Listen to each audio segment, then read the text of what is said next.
Hello everyone, welcome back to my channel. My name is Amwafwa if it's your first time here. Today's video is kind of a cutesy, kind of like a bittersweet one. 2020 is ending.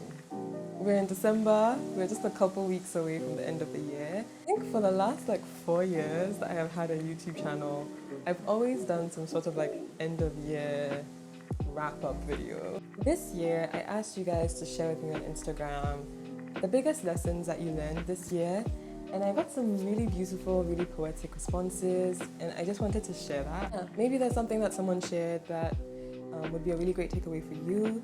I know that some of them really hit me, so yeah. I'm going to be reading all of your lessons, and I'll be mentioning the names as I go because people voted yes to having their names read. So, Kay Theophil, hi, said, I'm not invincible and I need to be more self-accepting. I love this so much because my friend and I were having a conversation and I was talking about like things that I had done that I thought were stupid mistakes or things that I wished I hadn't done. And he was just kind of have to let it go, you're a person, you make stupid mistakes and that's okay. So I really loved this because it was something that I had sort of been thinking about in that same time. But yeah, we're all just people doing our best. You need to give yourself some grace. Malik Yay, Malik, hello Malik, says, people come and go, focus on yourself. Self-explanatory. Ashley I said, sometimes friends can break up too.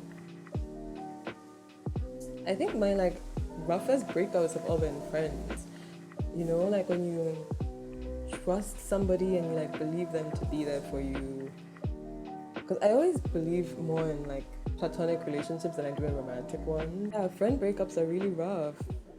And sometimes I think it's not a breakup even, it's just that you're in different places and you need to be willing to accept that and let people go.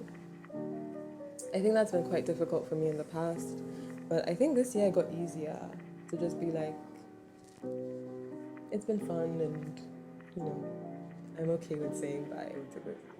Anaya says, I have to trust my guts through the difficult, unpopular decisions I must take, and whatever my ambitions are, I will reach them healthy and well rested.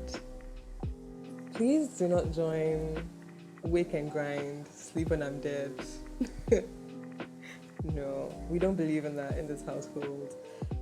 Rest is important, and sometimes you'll make decisions that other people don't agree with, but if you know in your heart that that's the right decision for you, you have to work up the courage to do the best things for yourself, as long as of course you're not being actively harmful to anyone else in the process.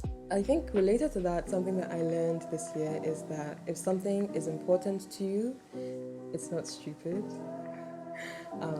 I think for a long time I was sort of I felt my love for aesthetics or nice things was kind of a vain and unimportant thing to focus on.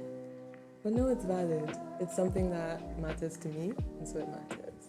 Tronami, hi, says, I can do things, valuable things. Yeah, I think we're all so much more capable, so much more competent than we give ourselves credit for, so I'm really glad that that's a lesson that came. Chinky, gorgeous model of life, says, manifesting really does work. Writing down goals keeps me on track when I'm losing myself. I think I've been trying to practice manifesting. Not in the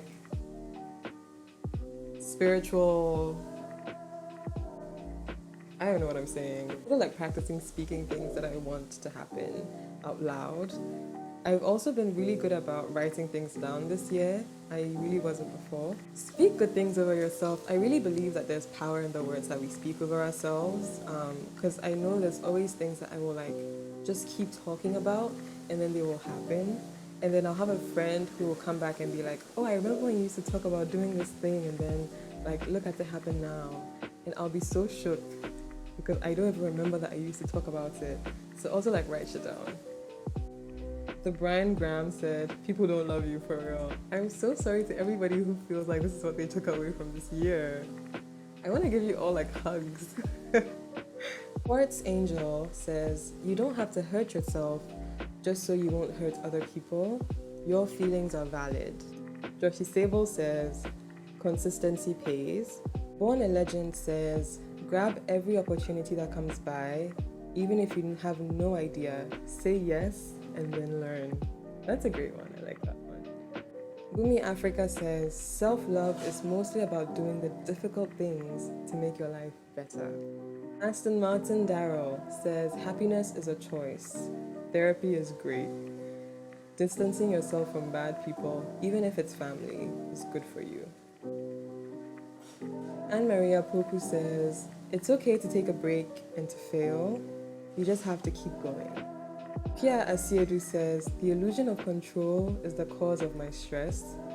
2020 has taught me to let go a little. And Dejane Harjes says, I'm not perfect and that's okay. At the beginning of this year, I did this exercise where I wrote a letter to the year and I was thanking it for everything that it gave me, like January 2020, being like, thank you 2020 for the fantastic trips to this place and this place and this place and all the things I wanted to happen in the year. Most of them didn't. But I learned a lot about myself this year. I learned a lot about what I want and what I don't want. I learned a lot about what's important to me. I think I've also learned to stand up for myself a little bit more. I used to be more afraid to do that. I think I'm in a healthier place emotionally than I was last year. Life is in the process, I think, is what I'm learning. And I'm sort of like trying to let go of destination addiction and being like, when I'm here, I'll be happy. And when this happens, I'll be happy. And just sort of like enjoy my life as it's happening. I think for me, because like I moved a lot with like college and then coming back and then like having plans that would like fall through, with feeling like I was just always in an in-between. And so I couldn't like settle into the person that I was or the life that I had and like enjoy it because I was always like waiting for something else to happen. Although I'm still sort of like in between spaces, I'm just learning to like be here and be present in my own life a little bit more. Yeah. So I hope you guys have a great rest of your year and we'll see what 2021 has to say.